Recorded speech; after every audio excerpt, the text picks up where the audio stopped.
Gjesti ka kaluar një periudhë shumë të vështirë për shkak të gjendjes së rëndë shëndetësore që përjetoi muajt e fundit. Për një kohë të gjatë, ai u shkëput nga muzika dhe skena, duke i lënë fansat e tij të shqetësuar dhe të etur për të mësuar më shumë mbi gjendjen e tij.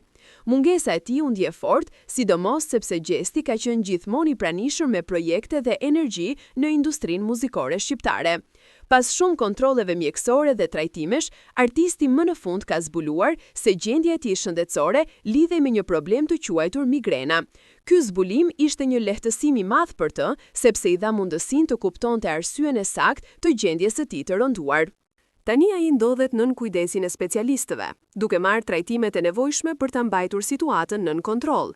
Gjesti ka treguar se, pavarësisht vështirësive, nuk e ka humbur kurrë shpresën dhe besimin. Ai e pranon se periudha që kaloi i dha një mësim të madh për jetën dhe e bëri edhe më të fortë.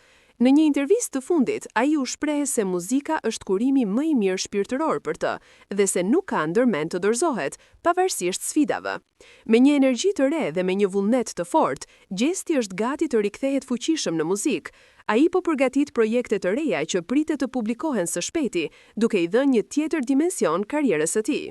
Kritim nuk është thjesht një vazhdimsi, por një ringjallje për të dhe për publikun që e ka ndjekur gjithmonë me dashuri. Fansat e tij tashmë presin me padurim surprizat që do të sjellë, duke e mbështetur dhe motivuar çdo hap të tij.